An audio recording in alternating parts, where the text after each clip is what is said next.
welcome everybody to our NFCC Listen and Learn. Just a little bit of housekeeping. To introduce myself first, my name's Susanna Hancock and I'm the Chief Executive here at the NFCC, and you're very welcome to our Listen and Learn. And this Listen and Learn is called Trans Visibility, and it's really an opportunity for us to celebrate International Transgender Day of Visibility, which is taking place this Sunday, the 31st of March, but we're going to be celebrating it today because that's obviously a bank holiday. And so I'm now going to introduce Maria Buck from London Fire Brigade. And Maria also comes from the LGBTQ+ National Staff Network. And Maria is going to be emceeing the session today and speaking with you before we move into the Q&A session. So Maria, it's fantastic to have you with us. A very warm welcome.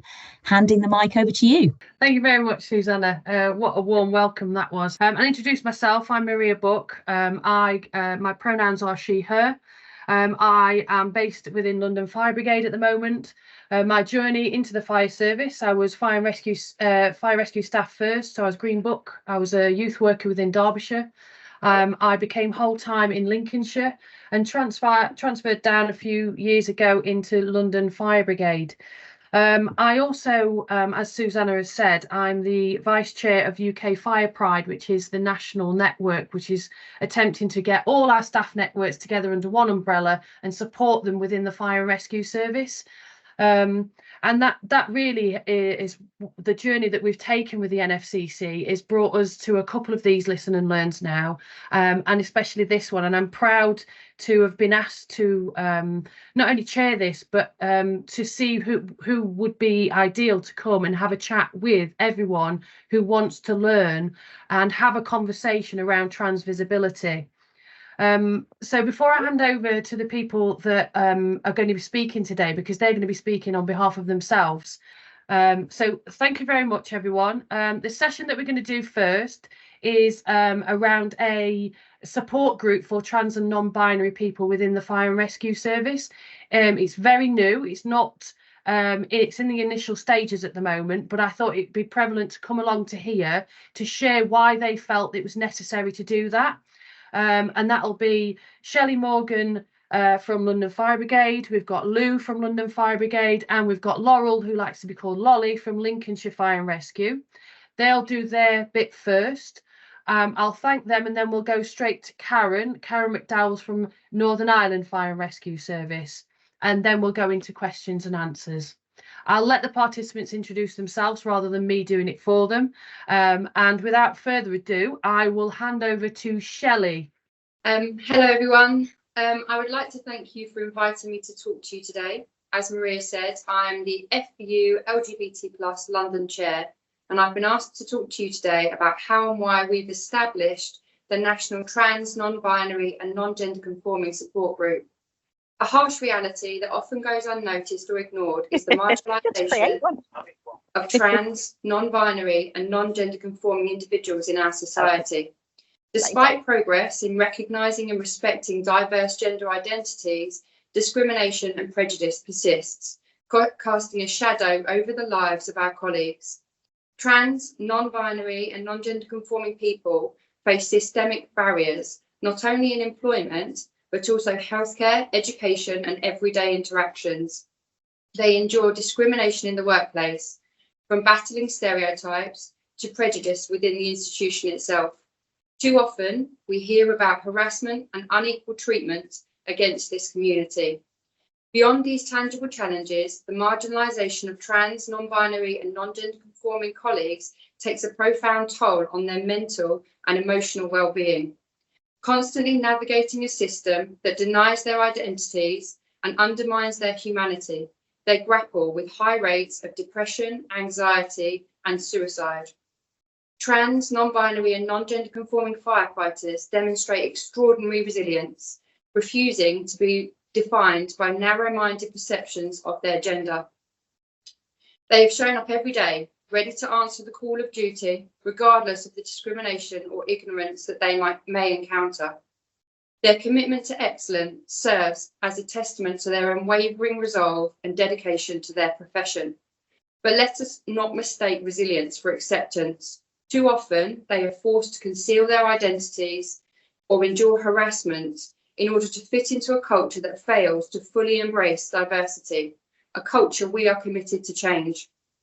As leaders within the fire service, it is imperative that we foster a culture of inclusivity and respect, where every firefighter, regardless of gender identity, feels valued and supported.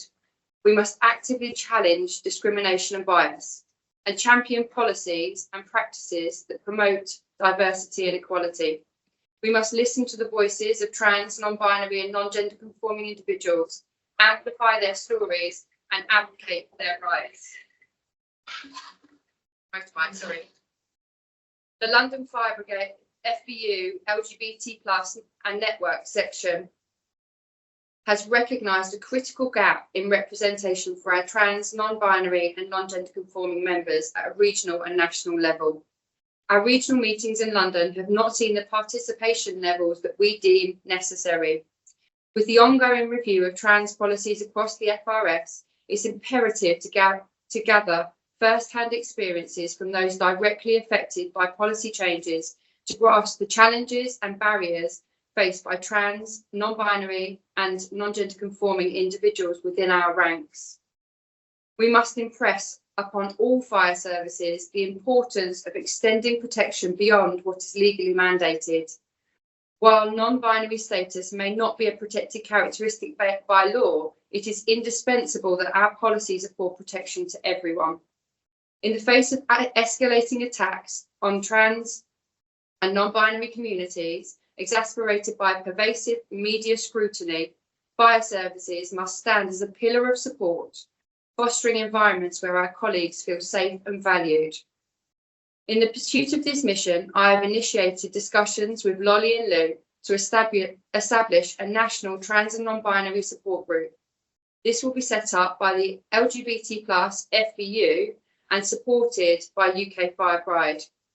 This initiative aims to enhance engagement and provide a supportive, inclusive space for all. Our national launch on the 31st of March, coincided with Trans Visibility Day, will be broadcasted across social media platforms, marking a significant stride towards gender inclusivity and support within our ranks.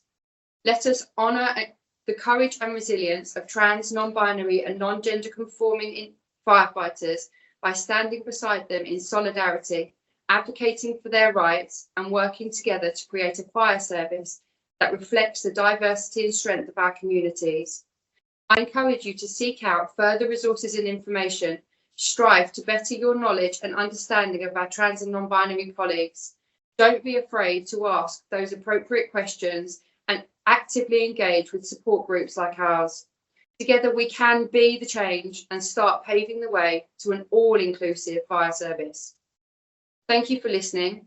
I would like to now pass over to Lolly and Lou, who would like to give you some insights of their experiences as firefighters in the service. Thanks, Shelley. What an introduction. I will hand over to Lolly and Lou. Thanks, Maria and Shelley, for the introductions and the support with this group's creation. We live in a world where we can send satellites and cameras into space, yet we still can't see the bigger picture. We live in a world where we can see what atoms are made of, yet we still can't see individuals within society. We've developed scientific abilities and theories beyond our wildest dreams, yet we still can't progress our acceptance of people. Transgender people have been a part of society for thousands of years. Our presence is nothing new. The only concept that is relatively new is the use of the term transgender, which over 100 years ago, a different term was in use. Our existence is often challenged and challenging, with general acceptance of the transgender community often being under threat. The rights to live our lives without fear of harm are wavering. Our visibility and our voices are being darkened and silenced. Our health and well-being is at risk of declining further, and our opportunities of equal treatment are being eroded. I'm Laurel, I'm transgender, I'm an operational firefighter. But most importantly, I'm proud to stand up and be me. I first joined Links Fire and Rescue in 2013 as an on-call firefighter and was in this role for 2 years. I was first inspired by my late uncle, who was also a firefighter, and he'd given me an interest and an insight to what the job was like. In 2018, at the age of 27, I finally came out as trans. I say finally as I'd known, but not necessarily fully understood, that I felt different since I was 14. However, I'd hidden it for nearly half of my life. I had hidden it from my family, my friends, my colleagues, but most importantly, I'd hidden it from myself. I kept pushing it to the back of my mind and ignoring how I was feeling. Why did I do this? Well, mainly for fear of being ridiculed, for fear of being rejected, humiliated, for fear of being ostracised by society simply for being who I am. It was just prior to this stage of my life that I'd applied to the whole-time recruitment programme run by Links Fire, and I'd been told I'd not been successful for their initial intake. However, about 18 months later, in 2019, after I'd come out and begun my transition, I was contacted by the service and asked if I was still interested and if I would like a place on the next course they were running. This created quite a lot of mixed feelings and emotions, as I was at an early stage of my transition, and it meant having to let them know a few things had changed a little bit from what was written on my initial application form. It's also made me question whether I would feel comfortable joining what was always traditionally perceived as a macho male workforce and culture. At that current time, the job I was working in was becoming more difficult in terms of acceptance within the workplace, as well as facing ongoing discrimination from some of my direct colleagues. So I decided I'd bite the bullet and accept the position on the whole-time training course. Fast forwarding just over 4 years to now, I can look back and say it was the right decision, and I was glad I made it. It's been 4 years of ups and downs, with some quite difficult conversations held and opinions challenged, not just specifically with trans people, but the overall LGBTQ+ community as well. I've dedicated time to raising awareness of the difficulties faced within the trans community and helped others to understand the importance and acceptance of correct pronoun usage and terminology to use. This has helped me make the immediate work environment that I'm in one that is a safe space and enjoyable to go back to each day. Not only that, it has helped to better shape the service that we, as firefighters, can deliver to the people within our community during their time of need. I'm very much aware that the work around trans visibility and awareness will be continual and progressive across the entire service, as well as in society itself.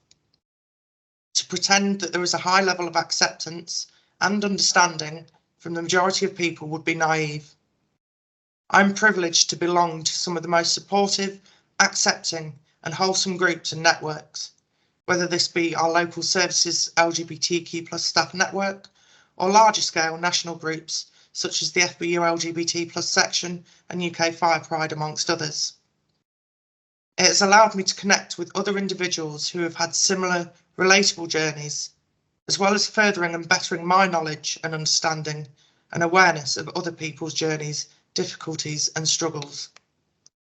It is important to celebrate the individuality of everybody, respect the journey that they are on and empower the lives that they live.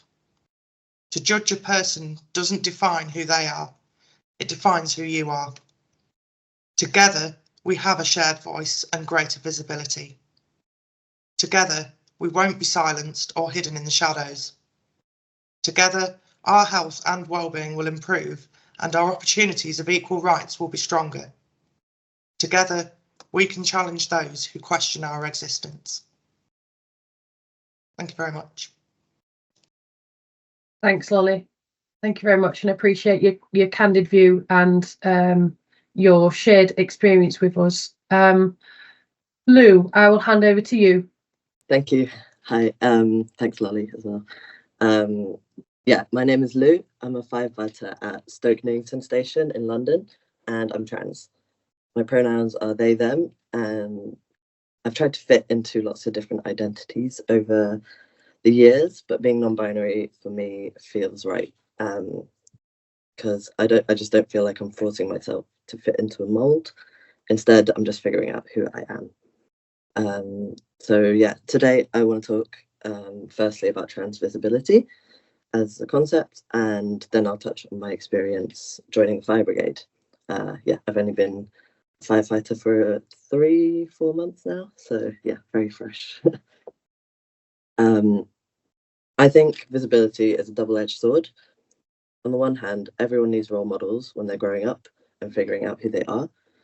For me, growing up, I didn't have that because people like me weren't visible.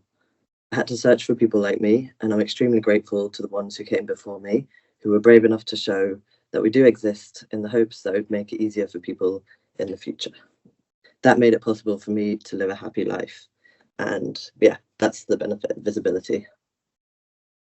But with visibility comes vulnerability, and an increase in visibility opens us up to attacks. Change is happening, but it happens slowly and with a lot of resistance and backlash. And that's hurting real trans people now, especially trans kids growing up and seeing the media and politicians openly denying their existence. What I'm trying to say is that trans visibility is no good if trans people don't feel like the people around them have their backs and recognise them as friends, humans, and workmates. So that being said, what I want to ask of all of you is that if you have a trans person in your life, the best thing you can do is show that you want to understand their individual journey and just let them know that you're there to support them if they need. It can be very lonely, so just doing that will make a big difference. Sometimes all you can do is listen and say, that's really horrible, and that's okay. So I want to thank you all for listening to me today. And I hope that you won't be afraid to start conversations about this. There were lots of difficult moments for me at the start of my training with LFB, but those conversations are what has made it the biggest difference for me starting at station. My watch have been really good at making me feel welcome by learning how to use my they/them pronouns and helping me get settled in while getting to know each other and learning to work together. Some people said they were nervous about saying the wrong thing and accidentally upsetting me. But once we started working together, we've quickly started having good conversations and understanding each other a lot more. Fire stations have the potential to be great communities of people all keen to look out for each other. So being able to talk to each other openly and have difficult conversations is the best way to build this. So yeah, thanks for starting the conversation with us today. Thanks. Oh, thanks, Lou. And I've been there as part of your journey, and I have to say there's been a lot of hard work that has been done within your watch, and I'm very proud of yourself and others that have been working with you around that. So yeah, great story indeed. And we will come on to questions afterwards, so if you have got any questions for either Shelley, Lolly or Lou, if you pop them in the chat box and we'll get to them at the end of the session. But thank you very much for sharing your stories. What I'd like to do now is I'd like to hand over to Karen, who has got a presentation for us. Karen, over to you. Okay, look, Maria, thank you very much. Thank you, Shelley, Laurel, and Lou, for sharing your stories. Look, thank you everyone for attending today to this Listen and Learn session by the NFCC, and in recognition of International Transgender Day of Visibility. So my name is Karen McDowell, and I'm here on behalf of the Fire Brigade Union, although I'm sitting in the Middle Ireland Fire and Rescue Service, which I'm also here on behalf of. So content, look, I'll try to make this quite quick, but it'll be a little bit about me, the NFRS journey with the LGBT and particularly the trans element. I'll move on just quickly to the cover the negative media and trans exclusion at present and how that impacts on the fire and rescue service, and then what I believe to be the important bit. So yeah, so the content, sorry, the little bit about me. My career, I feel old now. I've been in the organisation, I joined in 1993, so over 30 years. I've spent the vast majority of that as operational, and I'm now a substantive flexi station commander. I was very, very privileged to receive an MBE back in January 21, and that was for services to the FRS and also to the LGBTQ plus community. And look, that's a photograph of my family, my wife and my 2 kids at Windsor Castle. I put sport in because sport, as we know at the minute, it is quite controversial. It hits the media quite a bit, particularly with trans and male to female participation. Wee bit of me, I absolutely loved sport and probably needed it pre-transition. I loved team sports, whether that be football, even rugby, and but more so athletics and triathlon in later years due to injury more so than anything else. Because as well as saying, look, that I've been fortunate with sport, and I was able to compete at a relatively decent level, representing both Ireland and the UK quite uniquely. And look, I found sport to be absolutely invaluable. It taught me about my social skills. It taught me about competition, how to handle failure. It also taught me about resilience, which was pretty much required whenever I transitioned back in 2010. And I hope, so it was also a coping mechanism to me as well, not coming out to anybody but my partner. So for all that time that I had to live with that, and being able to go out and play sport was certainly an important coping mechanism. And even post-transition, again, having been able to go back to my own running club, and again, having that sense of belonging, because there's so much isolation and exclusion, and it was fantastic to have those people get supportive. I do hope regarding sport that there will be further research. And look, and I know that the conversations, I hope they can be more considerate to where, so that the research and their findings can come out, and that people will be treated respectfully, because it's important to remember that they are real people involved in these conversations. So moving on quickly to my family, I've been married to my wife and best friend, Linda, for over 28 years. Linda's also a temporary station commander with Northern Ireland Fire and Rescue Service, and I'm an on-call firefighter as well. Linda knew about what I was dealing with from even before we got engaged, so that's nearly 30 years ago. And I was very, very fortunate to have somebody that sort of I could come through this journey along with. I said, with now 2 kids, they're not kids really any longer, 23 and 21. They are, one of the biggest criticisms leveled at me back in 2010 when I was transitioning was, oh, well, how could you do this to your children? But thankfully, with a very, very supportive family, Linda, our kids have absolutely thrived, and they're now both following their dream careers and thriving in life. My transition, I transitioned back in December 2010, and again, knowing that something wasn't quite right from as early as 4 or 5, but again, back in the 70s and 80s, it just wasn't going to happen that I was going to be able to transition, especially back in Northern Ireland. As you're probably aware, it's even more socially conservative maybe than maybe other parts of the UK.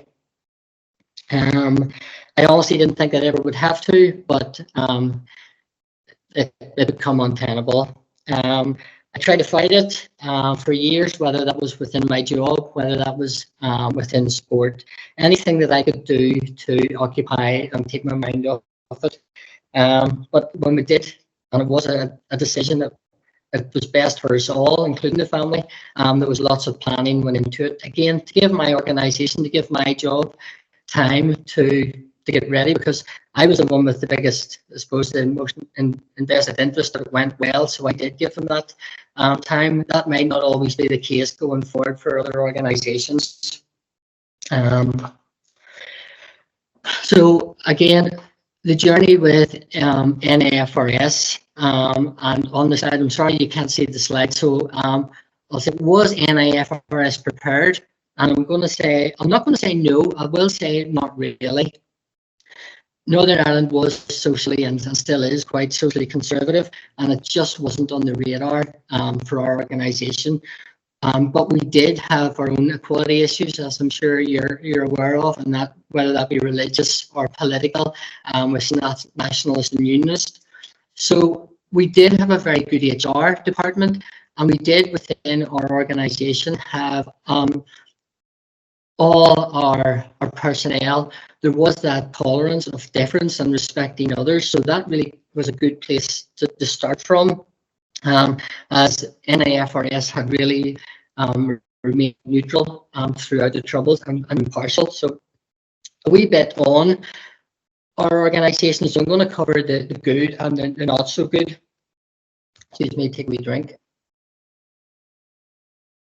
The good was, my impression was that at the time the executive leadership really wanted it to go well. It was 2010.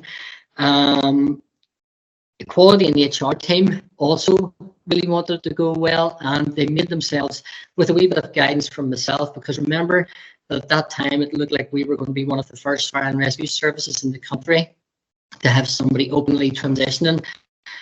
So we had to look at other organisations as well as fire and rescue services, such as London Met, the civil service, etc. So our HR team did make themselves aware of policy and did follow up, and were able to create guidance and training documents that was rolled out very quickly after the sort of news came out that I was transitioning. There was a memorandum of understanding put in place, and that gave confidence to myself and also the organisation as to where we both stood, and allowed for trust of both parties. A big issue was that, again, and I know it's been mentioned earlier, the importance of having those close colleagues who can be very, very supportive and having those conversations. And that was the case that I was able to do that. And that allowed for sort of the conversation to go wider. And those people that I had those initial conversations to were able to be very supportive. Crucially, my line manager was very, very supportive, and that was really key to it. He was brilliant. He was very proactive, and he buffered quite a bit of the criticisms coming from other elements of the organisation. Again, and I'll be positive here. In 2016, I was able to carry out, as part of my dissertation, a study into the impact of a gender transition within both our organisation, but also Belfast City Council. It was a smallish study. I got over about 200 responses, and the positive part of this was 2016, that it actually as high as 88% of respondents saying that they would actually be supportive of a trans person in the workplace, and that had actually seen a 36% rise. An improvement of attitudes. People said that their attitudes had actually improved and was more positive over the last 5 years. So that was really, really encouraging for me and the direction of travel. And I was hopeful and optimistic that things were improving and getting better. I mean, I think that it was all good, but there was many negative comments to me. I'll give some examples, and I've already touched on it. Oh, we'll pass ourselves with you, but how could you do this to your children? Out of the phone set down on me and goes, "Who are you?" And then the phone would go down, "I don't know you." There'd been inappropriate jokes at Linda's expense. Sorry, at my and Linda's expense. And these jokes weren't just coming from firefighter level, they were coming from quite high up, and were taken. I obviously wasn't present for all of these, but where those jokes were made, it set a culture and a tone in those areas where I would later have to go as a temporary station commander and break down those barriers and try to reset and get rid of the prejudice. There was also comments that I hope there's no others. Take one, but I hope there's no others. But mostly I found that it was isolation and exclusion.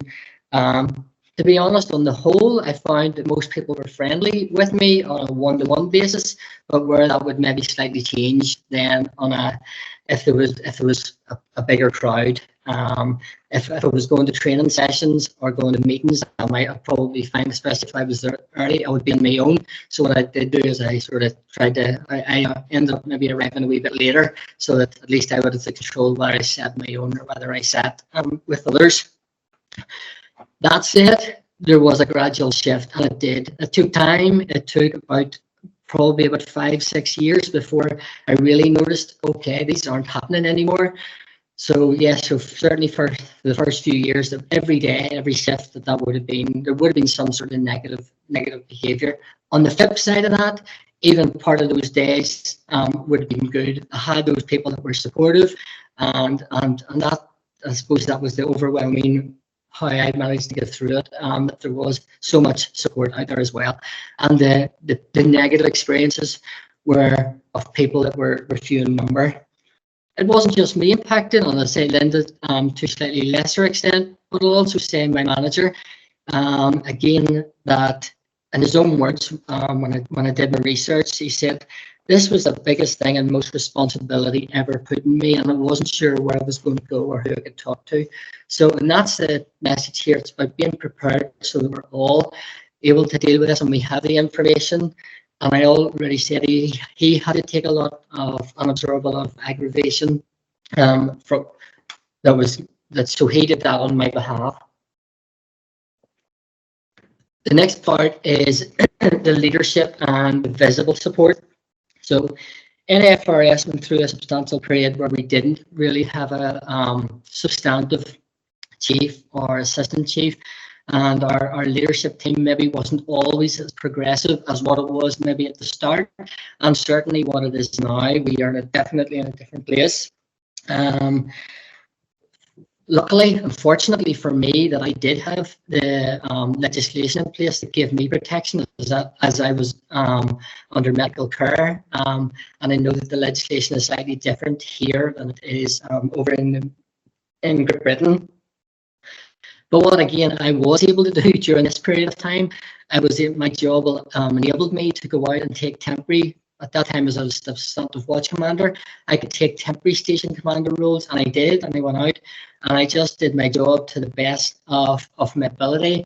I worked really hard. I built those relationships, and that probably was the biggest, doing that for quite a number of years, and really helping others. And you could see that they started to treat me just as a station commander and as a human being, and look, it was fantastic. In fact, I can say that actually the change in NFRS, especially now with where we're moving, I'm sorry the slides aren't coming through, I'm technically not great, that it's been led from the ground up. It's been led by our firefighters, it's been led from our station personnel, but I said now we really do have a supportive executive leadership team. During that period as well, I was also very, very reliant on the Fire Brigade Union for whenever I was transitioned, for getting that information, for networking, for having that support, both nationally and even setting up our LGBT support network group back in our in Northern Ireland Fire and Rescue Service. So, and again in 2019. Again, with national support from the union and our section coming over to represent and be represented at Belfast Pride. Again, that gives the confidence to our Chief Fire Officer and Assistant Chief Fire Officer in their FBU capacity to actually attend. So we weren't there as Northern Ireland Fire and Rescue Service, but there was visibility there, and there was also a lot of our support staff actually went along with the FBU. So again, having that support from the FBU was absolutely crucial for me. And then moving on then to 2022 and 23, where we actually attended Belfast Pride, and Northern Ireland Fire and Rescue Service attended Belfast Pride in their own entity. And along with the Fire Brigade Union, and it was great that they did that and took that decision and had the support of our board to attend. Again with the Chief Fire Officer and the Deputy Chief Fire Officer there as well, given that visibility and support from the top of the organisation. And then the last thing on that slide was that we are about to start our LGBTQ staff network. That's our fire service network, and that's the first meeting is due to start next month. So that's very exciting, and it just shows you the journey that we've been on.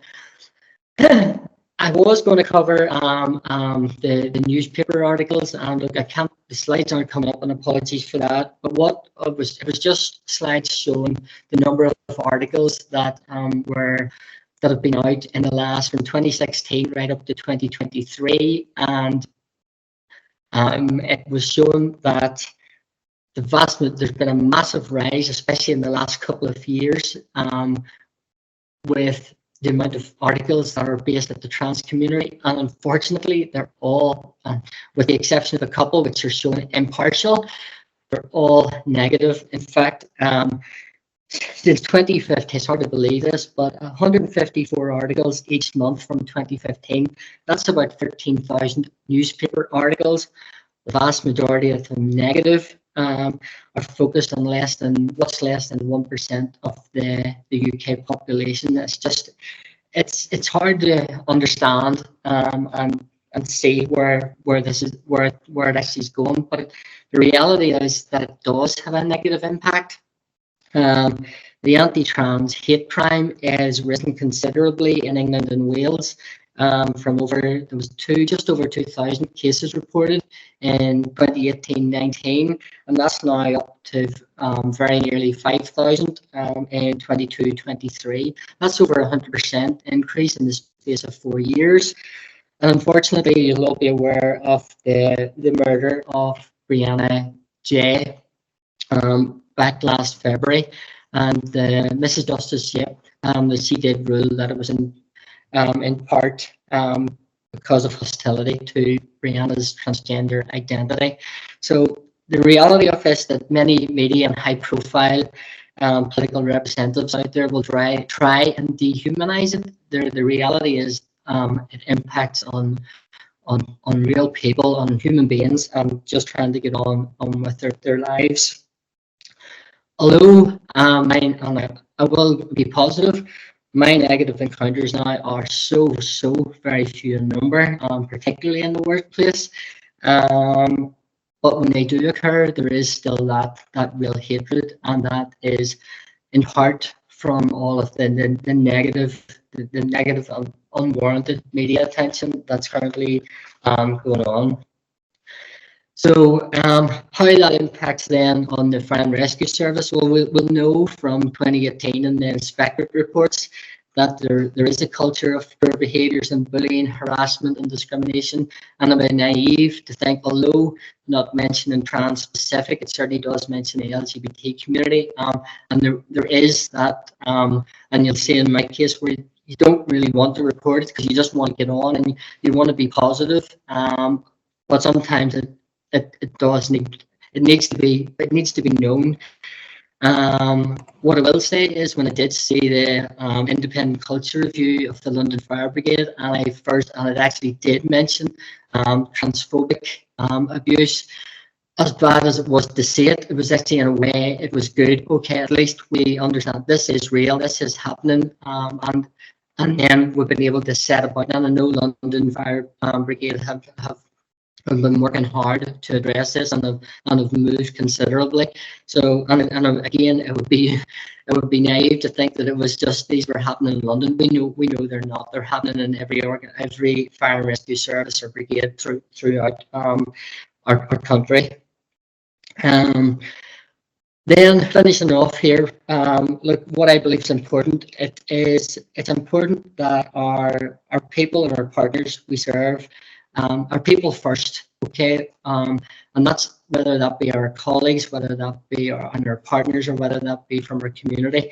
It's important that we treat all our people as human beings, and that's from the trans, non-binary community, as well as from any other diverse or minority section.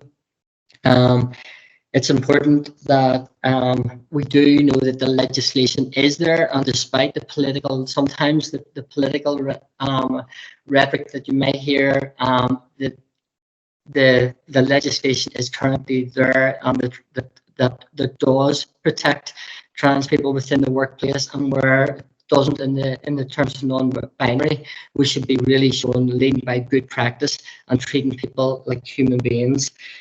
Where do we go from here? Look, it's absolutely crucial that we work together. This is today's great on behalf of the NFCC and the Fire Brigade Union, and also NFRS, and also we've got other organisations such as UK Fire Pride. So it's important that we really work together and champion and really be visible, be vocal, and champion all diversity. So look, it is really about working together that we can really improve this. Remember that the trans community is a very, very, very small section, probably less than 1% of the population. So we are very reliant on our allies and those around us to be vocally supportive. So look, that's my presentation. Sorry about the PowerPoint didn't come up, but look, I'm more than open to take questions. So thank you very much. Thanks very much, Karen, and everyone else. And I've noticed Linda is on the call as well. So a big shout out to Linda as well for being here as well, in support. So listen, thank you very much for everyone today. I don't see any questions in the chat box, but I might have missed a couple of things. So if anyone has got any questions, pop them in or raise your hands now. I know I got given some privately, so I can ask private questions, some questions now on behalf of other people, just while we wait to see if there's any questions coming from the audience. I suppose this is one for either Shelley, Lou, or Lolly. The trans and non-binary support group that you're setting up, that is launching next week. I know you said that's around sort of you've set it up because of the lack of representation. Will this affiliate to the networks? Will networks be able to access that support? Will UK Fire Pride be able to assist you in any way? Yeah, thanks, Maria. I mean, obviously, as we first said, we're still very much in our infancy. But I think the idea is definitely that we've got a view to expand our network and our support group once we are more established, and we've got the sort of groundbreaking work done in setting up, just to ensure that support is appropriate to then share, and that we're in the best position to do so. Thanks, Ollie. I know we have some in the chat box, so I'll go straight over. A question for Karen. Did you ever consider leaving the fire service? And if so, what made you stay? Okay, that's a quick answer to that is no, because it wasn't really an option. As I said at the time, Linda was part-time. My priority, our priority, was our two children, keeping our family together. And one better word, keeping a roof over our head. And I knew this was Northern Ireland. NAFRS, as much as I say it wasn't easy, I can't think of another organisation in Northern Ireland at that time in 2010 that would have done anything any better. And as much as I did say there was every day there was some sort of negative, every day there was a lot of positive. It's a fantastic organisation. Yeah, it's going, man. It's actually, I'm all bunged up and have been for weeks. There's a lot of good people. There's a lot of good leaders, and I mean, I'm not just talking at the top. I'm talking right throughout at every level. Leadership is at every level, and it's those people that, honestly, we have moved such, and I hope that we can be used as an example. I don't know how long that is, 14 years ago, and we've moved such a long way. And if Northern Ireland and a really socially conservative part of the UK can be positive, then there's no other reason why any other organisation and fire service can't do the same.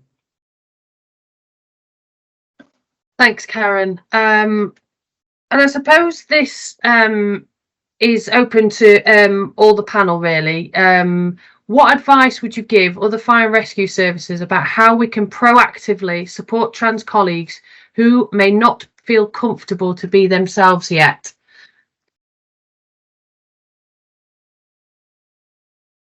Karen, do you want to answer that one? And then we'll go to Lolly if she wants to. You're on mute, Karen. There you are. You're all right now.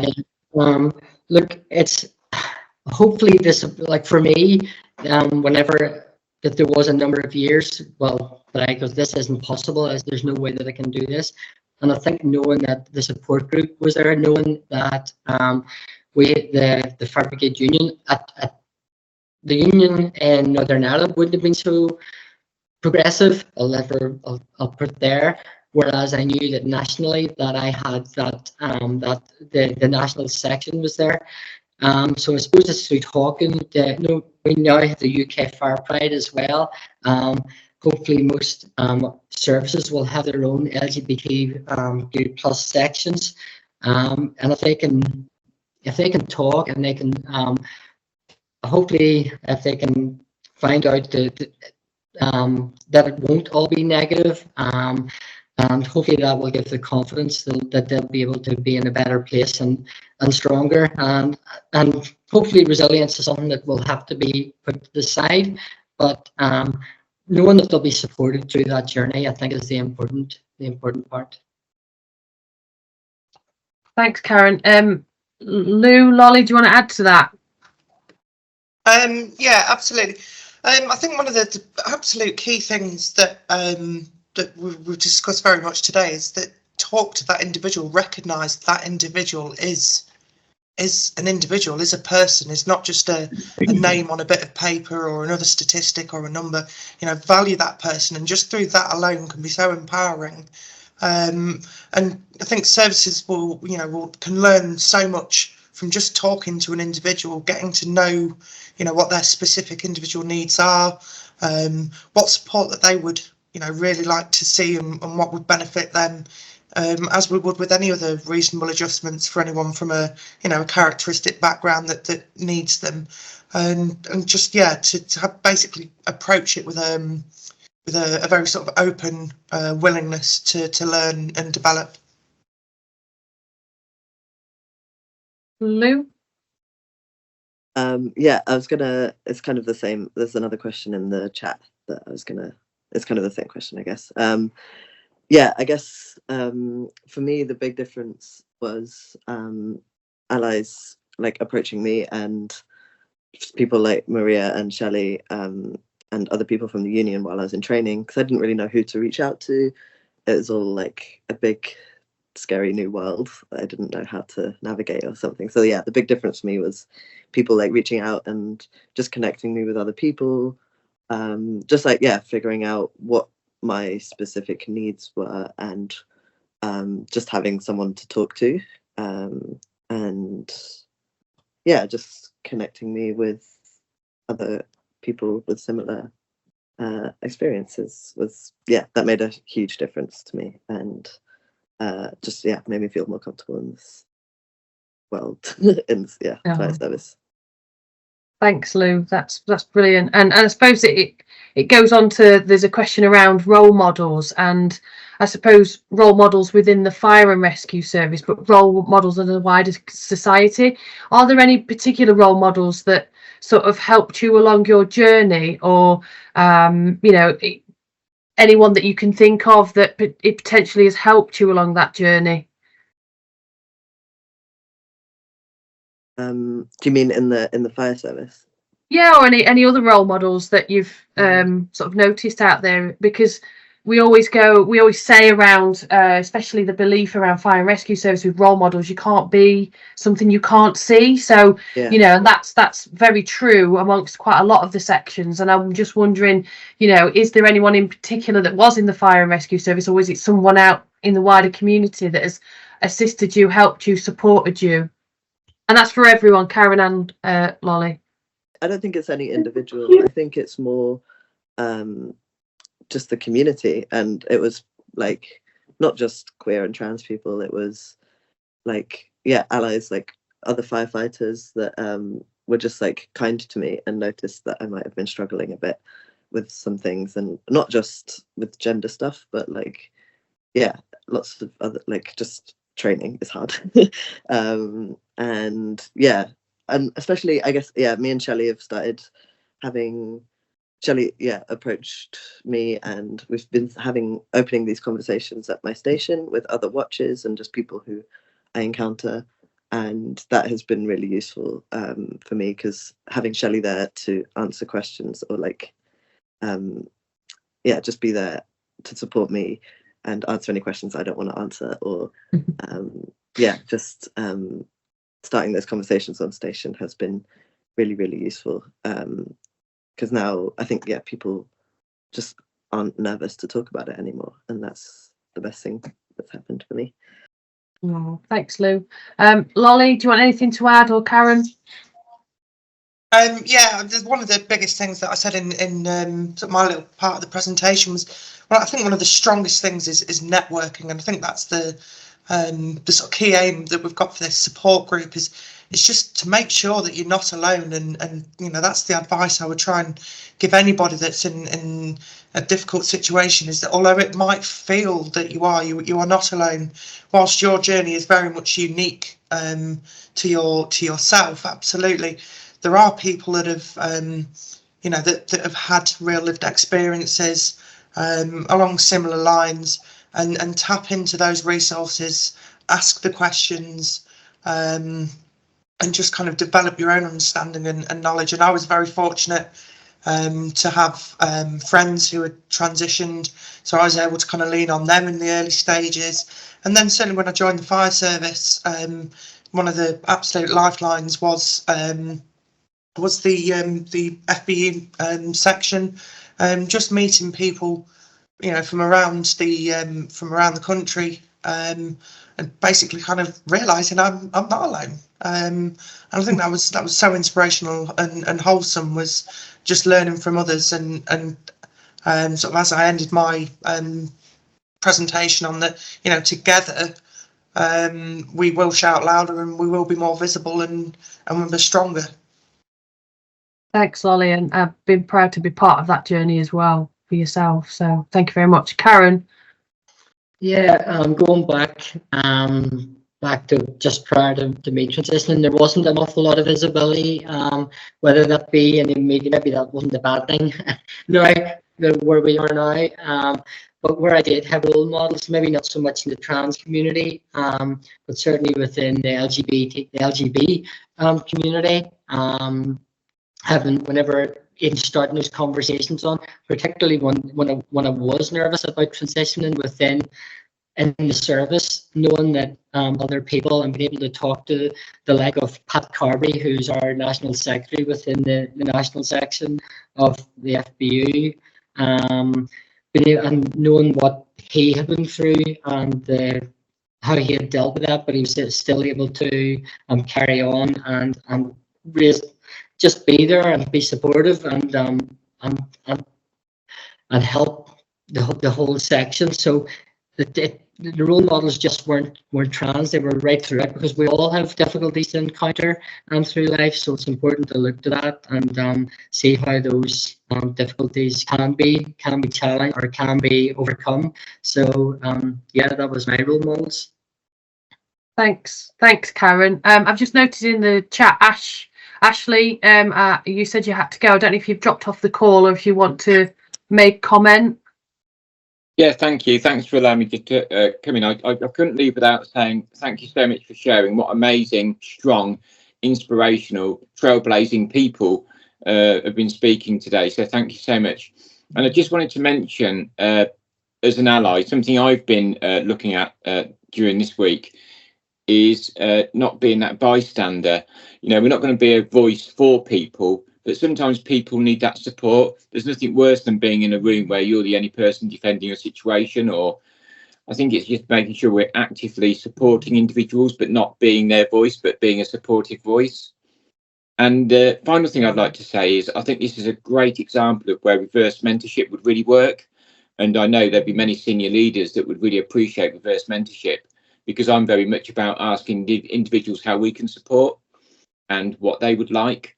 And I didn't know your view, perhaps, on that, really, whether, Lou, you want to answer, whether you'd be prepared. I know you're quite early in your career, reverse mentorship.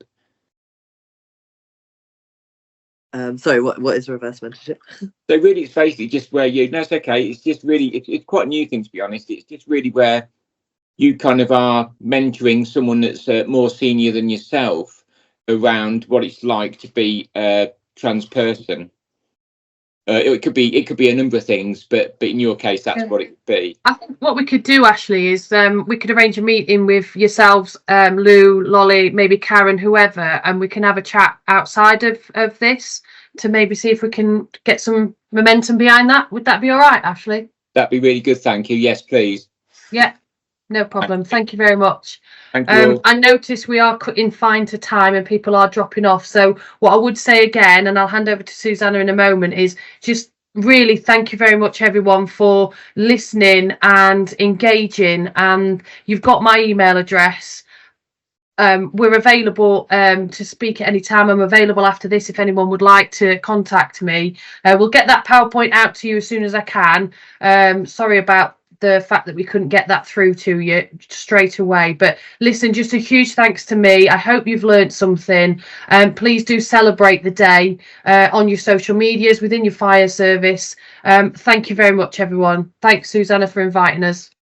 Well, thank you so much, Maria. Thank you, Maria, Karen, Lolly, Lou, Shelley, and everybody who's contributed to this session. It's been so insightful and really inspiring, massively inspiring for all of us. So thank you, everyone who's joined today, for taking the time to join, for everyone who's spoken, and really hope you'll be joining us for future Listen and Learns. But I hope everybody has a really lovely bank holiday weekend. Okay, take care.